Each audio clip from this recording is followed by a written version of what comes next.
This peri ते D2 पे click करने। ठीक है, सबसे पहले D2 को क्लिक किया आपने, क्लोनर ऐप में गए, क्लोन ऐप में इसको इंडिविजुअल क्लोन सेटिंग कर देंगे। ठीक है, उस पर आप 1 प्लस करो, 2 3 जितनी आपकी मर्ज़ी, 1 कर दो। ठीक है, ओके कर लें। उसके बाद आपको जाना है ऐड बैचेज़ में, आपको यहाँ पे 5 लिखना है। ठीक है, 5 लिख के और इधर ओके कर लेना है। ओके करके आप वो सबसे लास्ट में जाएंगे और इसको ऑन कर देंगे, स्काइप नेगेटिव लाइब्रेरी इसको ऑन कर देंगे। ठीक है, उसके बाद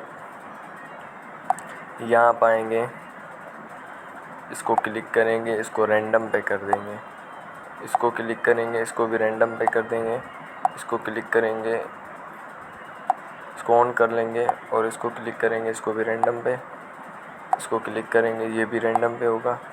ओके, फिर इसको यस को क्लिक करना है, जो यहाँ पे ऑप्शन दिए गए टिक मार्क का यस, इसको यस पे क्लिक करना है, आपका हो जाएगा।